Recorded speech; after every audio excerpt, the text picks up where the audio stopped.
अभी आप लोगों का जो मैथ्स का चैप्टर है वो है आपका कौन सा, क्वाड्रेटिक इक्वेशंस। सही है। अब ये आप लोगों ने ना साथ साथ समझ के कर लेना है, क्योंकि फिर बात वही है कि आप लोग साथ साथ नहीं करते तो फिर ये रिवाइज होने का इंतजार करेंगे, और अब रिवीजन जो होगी वो लेट ही होगी, अभी नहीं होगी। वो आपका क्रैश कोर्स जो होगा ना जनवरी में, दिसंबर या जनवरी में, तो उसी वक्त आपकी रिवीजन होगी। ठीक है। तो अब ना छुट्टी की गुंजाइश है ना करप्शन की गुंजाइश है। पहला टॉपिक, पहला चैप्टर है आपका क्वाड्रेटिक इक्वेशंस। क्वाड्रेटिक इक्वेशन की पहले मैं आपको थोड़ा सा इंट्रोडक्शन कराता हूँ। तो उसमें क्या होगा, उसमें यहाँ पर मैं कुछ इक्वेशंस लिख रहा हूँ। अब जैसे फॉर एग्जांपल पहली इक्वेशन लिखता हूँ x प्लस 3 = 0। दूसरी इक्वेशन लिख देता हूँ x माइनस 3 = 0। तीसरी इक्वेशन लिख देता हूँ x प्लस 7 माइनस 3 = 0। फिर लिख देता हूँ चौथी equation x into x plus 3 + 5 = 0। या इसी तरह अगर मैं लिखना चाहूँ x² + 5x प्लस c की बजाय +6 कर लेते हैं =0। ठीक है। यहाँ पर मैंने कुछ इक्वेशंस लिखी हैं। अब आप लोगों में से कोई बता सकता है जिसने पहले पढ़ा हो या किसी को आइडिया हो कि इन सब इक्वेशंस में क्वाड्रेटिक इक्वेशन कौन सी है? ऊंचा बोलो। और लास्ट थोड़ी वाली सी है। चेयर। लास्ट वाली को क्वाड्रेटिक इक्वेशन कहा जा रहा है, और इसके अलावा कोई क्वाड्रेटिक इक्वेशन हो? सिमर बाजी ये बताओ।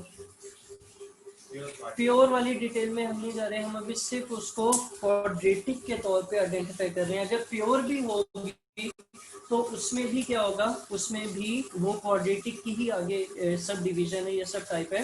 तो अभी हम क्वाड्रेटिक की बात कर रहे हैं। अभी मुझे साद ने भी कहा, लीना ने भी कहा और हिरा ने भी कहा, नूर पता नहीं क्यों चुप है, कि क्वाड्रेटिक इक्वेशन पांचवी वाली है। ठीक है। स्क्रीन सबको नजर आ रही है ना? सही। अच्छा, पांचवी वाली क्वेश्चन क्या है? Quadratic equation. इसकी रीजन क्या है, कोई बता सकता है? ठीक है, आप लोगों ने ये क्वाड्रेटिक है, इसकी रीजन कैसे, क्यों क्वाड्रेटिक है आप लोगों ने? क्यों स्टैंडर्ड फॉर्म? कोई क्राइटेरिया नहीं है। क्या क्राइटेरिया होता है क्वाड्रेटिक? हमें कब पता चलता है कोई क्वेश्चन क्वाड्रेटिक है या नहीं है? चलो सब काम छोड़ते हैं। अगर हम पहली क्वेश्चन को आखिरी क्वेश्चन से कंपेयर करें तो फर्क है दोनों में? अब्दुल्ला तुम भी बोल सकते हो बच्चे।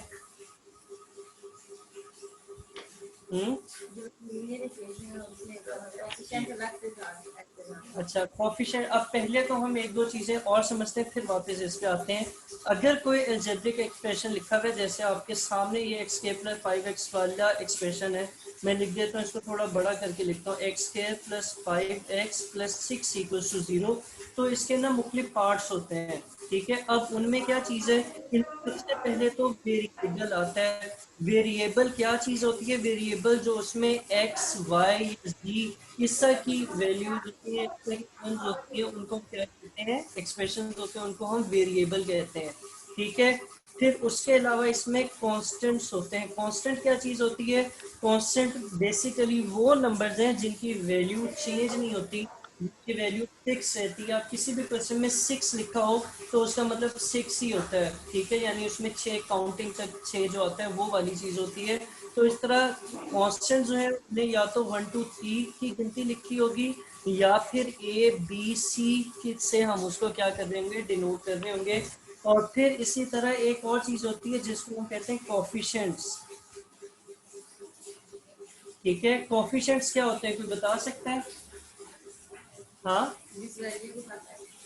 हाँ, एक्स वोट। अगर कोई फर्ज करें वेरिएबल है, जैसे इसमें x² या x वेरिएबल है, उसके साथ यहाँ पर आपको 1 है या जो वैल्यू उसके साथ लिखी होती है ना, जैसे ये x है तो x का कोफिशिएंट क्या है? 5 है। यहाँ पर वेरिएबल नहीं है तो ये कोफिशिएंट नहीं है, बल्कि ये क्या है? कांस्टेंट है।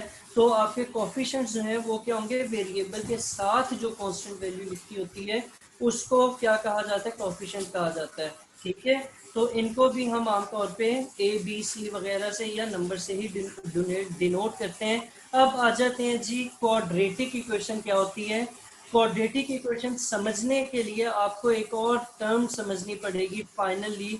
वो क्या है? Degree of an expression. ठीक है। डिग्री ऑफ एन एक्सप्रेशन क्या चीज होती है? डिग्री ऑफ एन एक्सप्रेशन होता है जी हाईएस्ट पावर ऑफ वेरिएबल।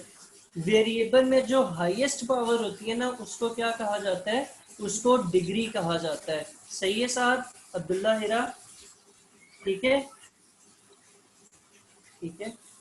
अच्छा, अब पहले वाले की डिग्री क्या है? पहले जी वाले सही की है। डिग्री, दूसरे वाले की डिग्री क्या है? 1। तीसरे वाले की डिग्री क्या है? 1। क्योंकि इसमें देखें वेरिएबल कौन सा आ रहा है? एक्स आ रहा है, और एक्स की जो पावर है वो यहाँ पे भी 1 है, यहाँ पे भी 1 है, और यहाँ पर भी क्या है? 1 है। तो इन सब की डिग्री 1 है। अब इस वाले पे आ जाए तो यहाँ पर डिग्री क्या आ रही है? साथ बता सकते हो? इस एक्सप्रेशन में एक्स की डिग्री क्या है? यह इक्वेशन है 2 है। कैसे पता चला? क्योंकि ये मल्टीप्लाई हो रहे हैं। ठीक है, आप जब मल्टीप्लाई करेंगे तो एक्स और एक्स क्या हो जाएगा? एक्स स्क्वायर हो जाएगा। आज एक्स और एक्स क्या हो जाएगा?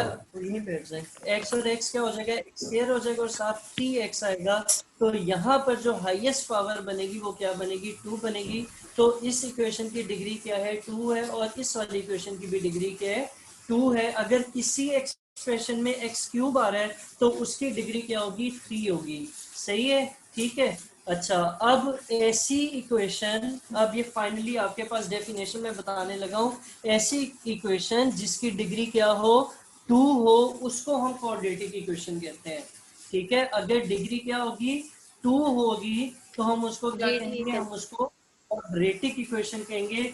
और क्वाड्रेटिक इक्वेशन की जो स्टैंडर्ड फॉर्म है ना, स्टैंडर्ड फॉर्म यानी सिंपलेस्ट फॉर्म है जिसको हम लेके चलेंगे, वो क्या होती है? वो होती है a x square plus b x plus c equals to 0। इसमें अगर आप गौर करें ना तो राइट साइड पर कोई टर्म नहीं है। जब आपको कहा जाएगा कि आपने किस में कन्वर्ट करना है? स्टैंडर्ड फॉर्म में कन्वर्ट करना है, तो आपने राइट पर किसी टर्म को रहने नहीं देना। फिर एक्स स्क्वायर के साथ जो कोफिशिएंट है इसको हम ए का नाम देते हैं, जो एक्स का कोफिशिएंट है इसको हम नाम देते हैं किसका? बी का। और कांस्टेंट जो है वो अकेला ही होगा, उसे हम सी से डिनोट करेंगे। ठीक है, तो ये आपका बेसिक इंट्रोडक्शन हो गया किसका? क्वाड्रेटिक इक्वेशन का। अब हम प्रैक्टिस से या बार बार करके पहचान जाएंगे कि कौन सी इक्वेशन क्वाड्रेटिक है और कौन सी इक्वेशन क्वाड्रेटिक नहीं है। अब जैसे आपके सामने जो इक्वेशंस लिखी हुई हैं, इनमें पहली इक्वेशन क्या है? x plus 3। इसको अगर आप x के लिए सॉल्व करें तो x का आंसर क्या निकलता है? -3 निकलता है। सही है। इसी तरह इसको सॉल्व करें x के लिए, क्या आंसर निकलता है? +3 निकलता है। इसी तरह आप इन सबको सॉल्व करते रहें तो x का कोई ना कोई आंसर आएगा। सही है। अब मैं आपको एक कुछ चीजें बता रहा हूँ, ये आपने पल्ले बांध लेनी है, ये आपको के हम यूज करेंगे कि अगर आपने सॉल्यूशन ऑफ क्वाड्रेटिक इक्वेशन निकालना है, उसमें आपको ये पॉइंट्स हेल्प आउट करेंगे। सही है। पहला पॉइंट क्या है? पहला पॉइंट ये है कि जिस ऑर्डर की, इसको ऑर्डर की कहा जाता है, जो डिग्री है ना इससे मिलता जुलता वर्ड होता है ऑर्डर। तो जिस ऑर्डर की इक्वेशन होगी उतने उसके क्या होंगे? रूट्स होंगे या सॉल्यूशंस होंगे, या उसके क्या कहना चाहिए? उसके आंसर्स होंगे आम समझ के लिए। ठीक है, रूट्स बेसिकली एक्स के आंसर्स को ही कहा जाता है। तो इसके जैसे देखें, फर्स्ट वाले का ऑर्डर क्या है? 1 है या डिग्री 1 है, तो इसका आंसर कितना है? एक ही आंसर है, इसमें और कोई पॉसिबिलिटी नहीं है। इसी तरह इसका भी एक है, लेकिन जो क्वाड्रेटिक इक्वेशंस आती हैं इनके आंसर हमेशा कितने होंगे? 2 होंगे। सही है। अगर कोई क्यूबिक इक्वेशन होती, x की पावर 3 तक जाती, तो उसके कितने आंसर्स होते? 3 होते। तो x की जितनी पावर हाईएस्ट होगी उतने ज्यादा उसके पॉसिबल क्या होंगे? आंसर्स होंगे। तो हम यहाँ पे लिख देते हैं कि सॉल्यूशन क्वाड्रेटिक इक्वेशन कितने देते हैं? 2 रूट्स होते हैं, 2 रूट्स होते हैं किसी भी क्वाड्रेटिक इक्वेशन के। सही है। अब ये रूट्स फाइंड करने के तरीके, तो हम यहाँ पर क्या लिख रहे हैं? Methods of solving quadratic equation. Solve करने के जो मेथड्स हैं वो 3 है। एक आपका होता है बाय फैक्टराइजेशन। दूसरा मेथड क्या होता है, बता सकते हैं कोई? दूसरा मेथड होता है, ये तो आपने भी किया हुआ है आयशा, कंप्लीटिंग स्क्वायर। और तीसरा मेथड क्या होता है? अब्दुल्ला, हेरा, कोई भी बोल दे। तीसरा मेथड क्या होता है? ऊंचा बोल लो, सही कर। Quadratic formula, bye formula. ठीक है, तो ये 3 मेथड्स हैं। अच्छा, अब एक फाइनल बात करते हैं और फिर एक्सरसाइज की तरफ चलेंगे। मुझे ये बताएं कि अगर आपने इक्वेशन देखी, आमतौर पे ये होगा कि प्रैक्टिस होगी ना तो आपको देखते ही पता चल जाएगा आपने क्या फैक्टर्स बनाने हैं। जैसे x के 5x+6 लिखा है, मैं फौरन जब लिख रहा था तभी मेरे जहन में आ गया था कि इसके जो रूट्स बनेंगे या इसकी जो है वो मैं फैक्टराइजेशन आराम से कर सकूंगा। 3 और 2 आएंगे रूट सॉल्व करने के बाद।